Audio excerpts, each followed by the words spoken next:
Chapter 15. Bath Time. This was no ordinary bath time.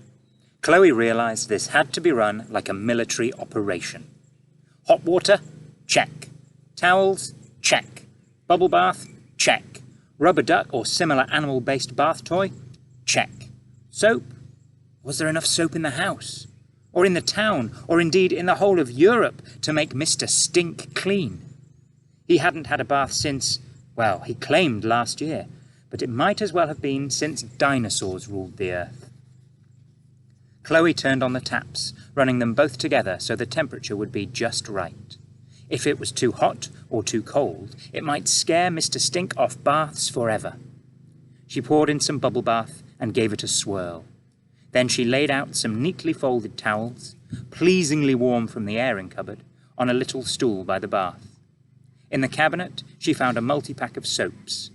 It was all going perfectly according to plan, until, "He's escaped," said Dad, poking his head around the bathroom door. "What do you mean escaped?" said Chloe. "He's not in the shed. He's not in the house. I couldn't see him in the garden. I don't know where he is."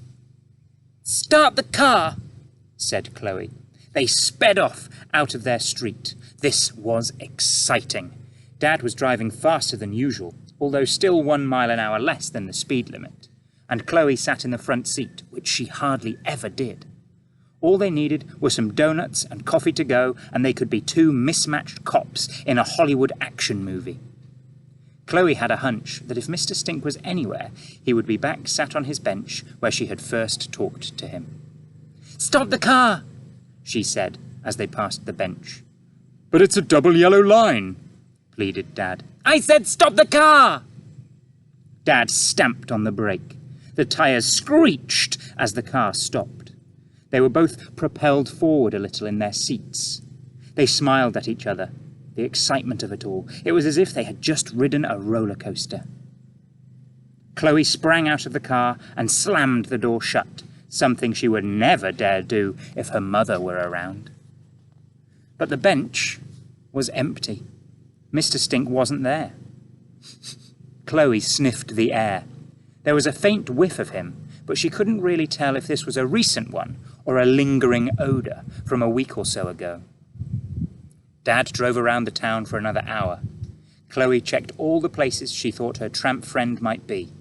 Under bridges, in the park, in the coffee shop, even behind bins. But it seemed as though he really had disappeared. Chloe felt like crying.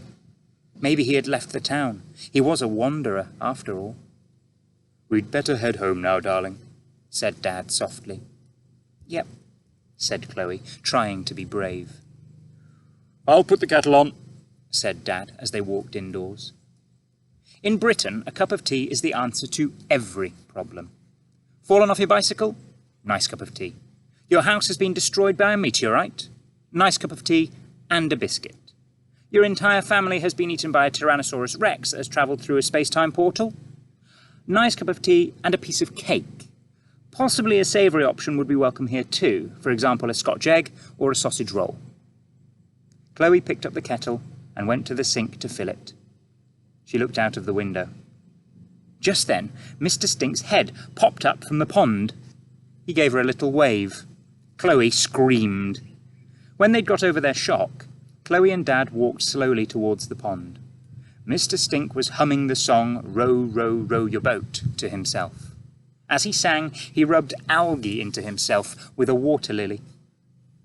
A number of goldfish floated upside down on the water's surface.